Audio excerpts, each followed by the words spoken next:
A warm welcome to all of you in very first lecture of trigonometry. Trigonometry की अगर हम लोग बात करें तो trigonometry चैप्टर क्लास 10th का एक इम्पॉर्टेंट चैप्टरों में से एक है। इसके लगभग 2 चैप्टर्स हैं, दोनों को हम लोग एक साथ ही कवर करेंगे चैप्टर 8 और चैप्टर 9 एनसीईआरटी बुक में। ठीक है, सबसे पहले हम लोग ये सीखेंगे कि ट्रिग्नोमेट्री हमें पढ़ना क्यों है, फिर ट्रिग्नोमेट्री के बारे में बेसिक इंट्रोडक्शन लेंगे, उसके बाद में इसको आगे प्रोसीड करेंगे। देखो नया टॉपिक है, हो सकता है आप लोगों को थोड़ा स्टार्टिंग में दिक्कत हो, पर आप लोग पेशेंस रखना और ध्यान से समझना, आप लोगों को एक एक चीज अच्छे से समझ आएगी। Now let's start. देखिए सबसे पहले हम लोग ये जानते हैं कि हमें ट्रिग्नोमेट्री क्यों पढ़नी है, why there is need of trigonometry. देखिए इसकी जरूरत कुछ सिचुएशन को देख के पड़ी। जैसे मान के चलिए आप लोग काफ़ी दूर खड़े हैं और इधर कुतुब मीनार है, हम लोग चाहते हैं कि दूर से खड़े होकर ही कुतुब मीनार की हाइट को जज कर लें। ऐसा अभी तक की आपकी नॉलेज से पॉसिबल नहीं है, लेकिन जब आप ट्रिग्नोमेट्री पढ़ लेंगे तो आप लोग ऐसा कर पाएंगे। ठीक है, दूसरी सिचुएशन मान के चलिए आप लोग बॉर्डर में हैं और बॉर्डर पे मान के चलिए एक कंट्री का जो है वो थोड़ा हाइट पर है और नीचे वो दूर से देखना चाह रहा है कि वो जो आ रहे हैं दूसरे देश से, मतलब जो उधर के फोर्स है वो कितनी दूरी पर है या कितने डिस्टेंस पर है। वो सारी चीज़ें हम लोग कैलकुलेट कर पाते हैं ट्रिग्नोमेट्री की मदद से। ठीक है, तो कहने का मतलब ये कि ट्रिग्नोमेट्री की मदद से हम लोग किसी भी चीज़ का, मतलब किसी भी ऑब्जेक्ट की हम लोग हाइट जज कर सकते हैं without measuring it with any instrument. Is it clear? Now अब हम लोग ये जानेंगे कि ट्रिग्नोमेट्री है क्या। ठीक है, introduction, first topic is introduction of trigonometry. देखिए ये जो ट्रिग्नोमेट्री वर्ड है ना, ये ग्रीक वर्ड है, it is a Greek word. ये ग्रीक लैंग्वेज से लिया हुआ है और ये 3 वर्ड से मिलके बना हुआ है, 3 नहीं 2 वर्डों से मिलके बना हुआ है, ट्राइगोन, ट्राइगोनो और मेट्रोन, या आप लोग मैट्री बोल दो। ठीक है, देखिए ट्राइगोनो का मतलब होता है 3 साइड्स और मेट्री का मतलब होता है मेजरमेंट। तो यहां से कंक्लूजन ये निकलता है, हम लोग ऐसे भी कह सकते हैं 3 साइड्स का मेजरमेंट। 3 साइड्स किस में होती है? ट्राइंगल्स में। दैट मीन्स 3 साइड्स का मेजरमेंट है।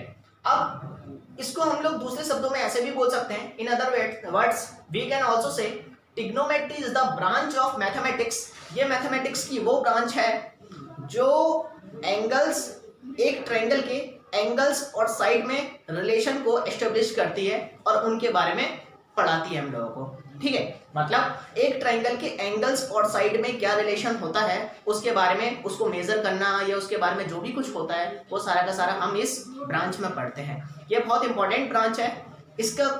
इसके बारे में इसका क्या प्रैक्टिकल एप्लीकेशंस है हम लोग नेक्स्ट चैप्टर में पढ़ेंगे, तो आप लोग इसको इंपॉर्टेंस वहां पर जान पाएंगे। ठीक है, नाउ लेट्स स्टार्ट। देखिए अब देखिए एक बात आप लोगों को पता होनी चाहिए कि अगर हम लोग ट्रायंगल की बात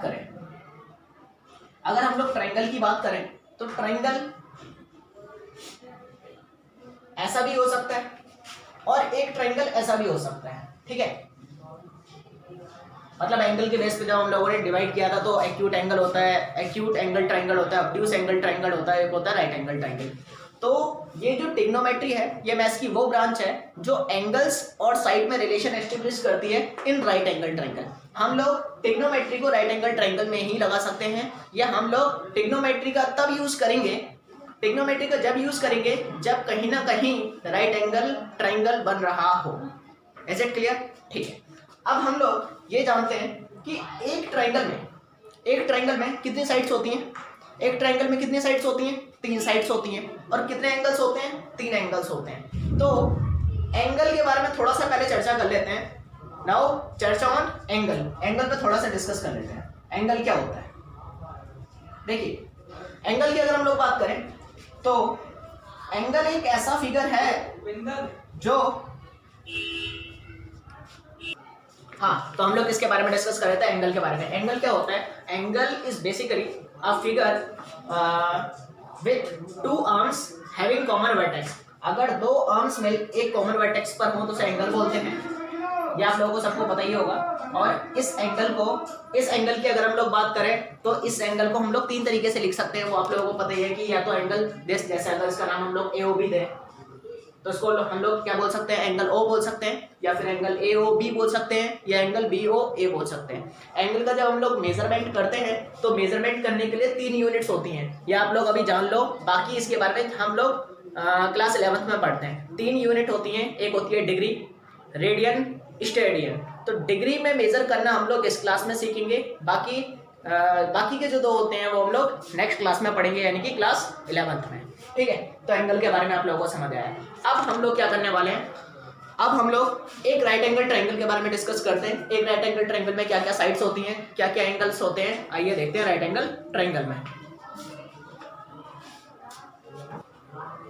ठीक है, अब हम लोग राइट एंगल ट्रायंगल के बारे में डिस्कस करते हैं। देखो राइट एंगल ट्रायंगल क्या होता है, एक ऐसा ट्रायंगल जिसमें कोई भी एक एंगल 90 डिग्री का होता है, उसको बोलते हैं राइट एंगल ट्रायंगल। ध्यान से देखिए, राइट एंगल ट्रायंगल में 3 साइड्स होती हैं। हम लोगों ने पढ़ा होगा छोटी क्लास में कि पाइथागोरस थ्योरम।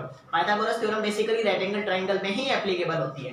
ये देखिए इन साइड्स को, ये आप लोगों को पता होगा कि एक साइड को परपेंडिकुलर बोलते हैं, एक को बेस बोलते हैं, एक को हाइपोटेन्यूस बोलते हैं। इस बात को अब ध्यान से देखिए, देखो एक बात का हमेशा याद रखना, 90 डिग्री के एंगल के अपोजिट जो साइड होती है उसको हमेशा हाइपोटेन्यूस बोलते हैं, वो हमेशा फिक्स रहती है। पर बाकी की जो अदर साइड्स होती हैं परपेंडिकुलर और बेस, वो इस पे डिपेंड करती हैं कि हम लोग किस एंगल के रिस्पेक्ट में देख रहे हैं। अगर हम लोग इस एंगल के रिस्पेक्ट में देख रहे हैं, दैट मींस एक एग्जांपल, अगर हम लोग यहाँ पर खड़े होकर कुतुब मीनार की हाइट को देख रहे हैं, that means angle is this. और अगर हम लोग ऊपर खड़े होकर किसी सोल्जर को देख रहे हैं नीचे की तरफ, तो एंगल वो वाला बात हो रहा है, मतलब इस वाले एंगल के रिस्पेक्ट में बात कर रहे हैं। तो आप लोगों को क्लियर रहना चाहिए कि आप लोग किस एंगल के रिस्पेक्ट में बात कर रहे हैं। अगर हम लोग इस एंगल के रिस्पेक्ट में बात कर रहे हैं तो इसके ठीक सामने जो साइड होगी वो परपेंडिकुलर होगी, और ये जो रिमेनिंग साइड है वो बेस होगी।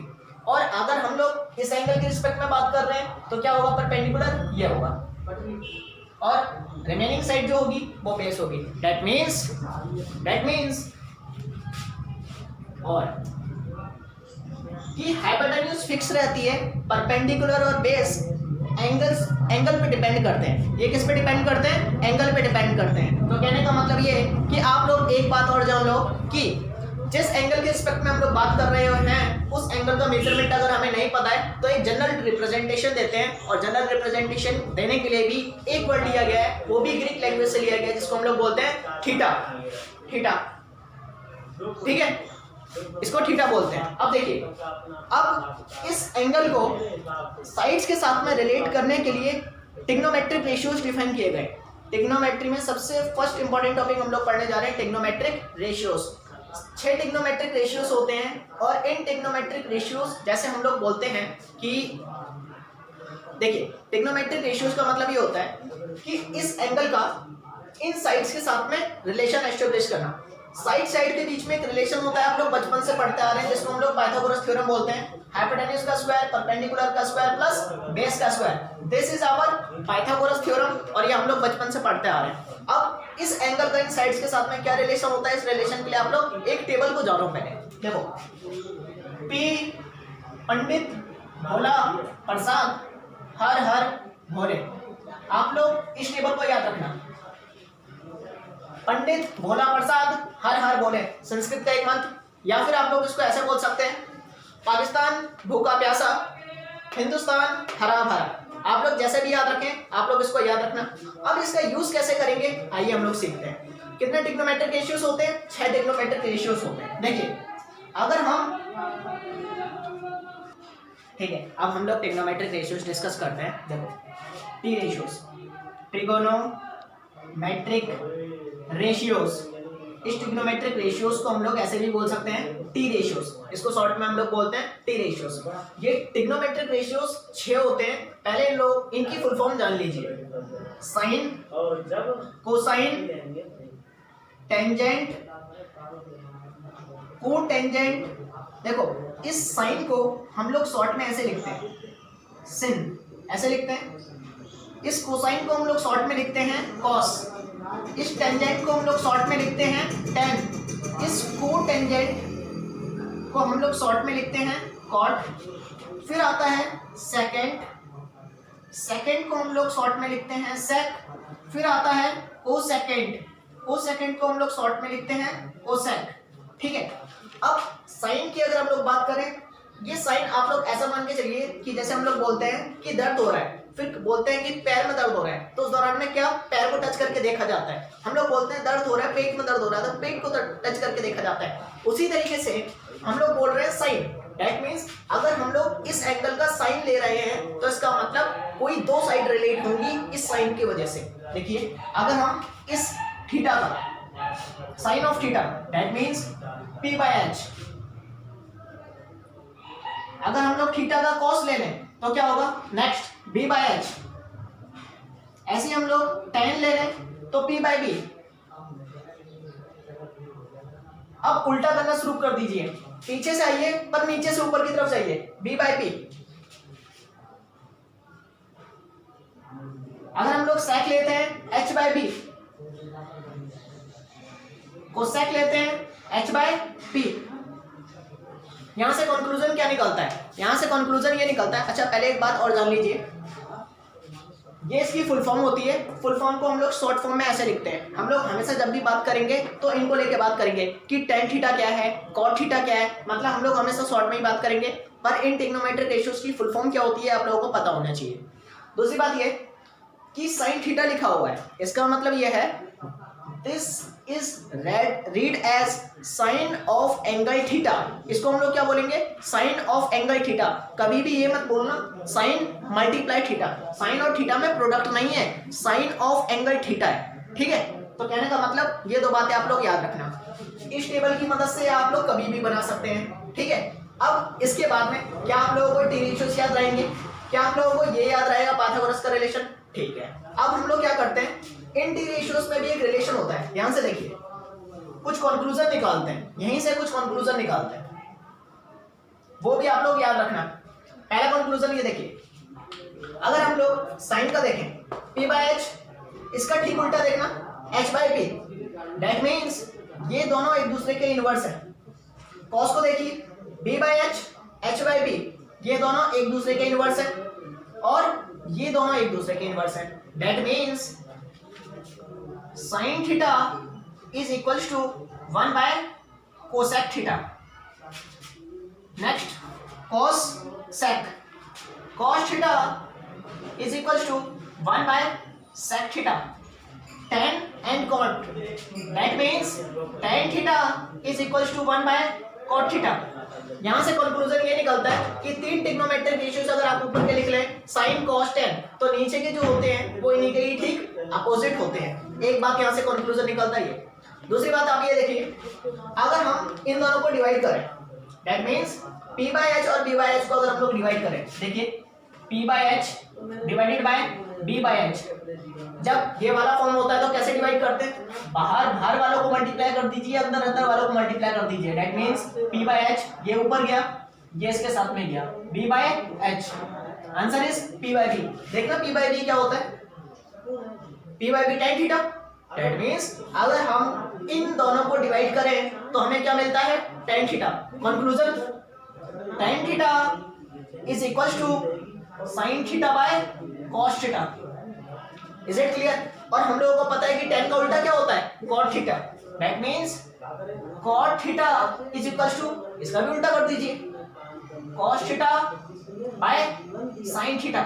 तो हम लोगों ने इन 6 टीआरस को पढ़ा, ट्रिग्नोमेट्रिक रेशियोज को पढ़ा और इन टीआरस की मदद से कंक्लूजन निकाला। क्या आपको ये सारी बातें याद रहेंगी, याद रखनी है, ठीक है। और याद रखने वाली इसमें कोई बात नहीं है, आप लोगों को अगर ये टेबल याद है ना तो आप लोग कभी भी इसको बना सकते हैं, ठीक है। पर इस फुल फॉर्म को जरूर याद रखना।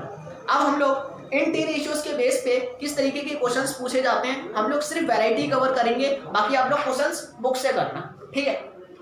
देखिए अभी हम लोगों ने क्या करा, बेसिक इंट्रोडक्शन लिया ट्रिग्नोमेट्री का, कि ट्रिग्नोमेट्री को हम लोग क्यों पढ़ेंगे, ट्रिग्नोमेट्री का मीनिंग क्या होता है, या ट्रिग्नोमेट्री वर्ड कहाँ से आया, और टी रेशियोज क्या होते हैं। टी रेशियोज के बारे में सब कुछ पढ़ लिया। कहने का मतलब ट्रिग्नोमेट्री को लगभग हम लोग 4 सेक्शन में पढ़ेंगे, एक सेक्शन की थ्योरी कंप्लीट होती है।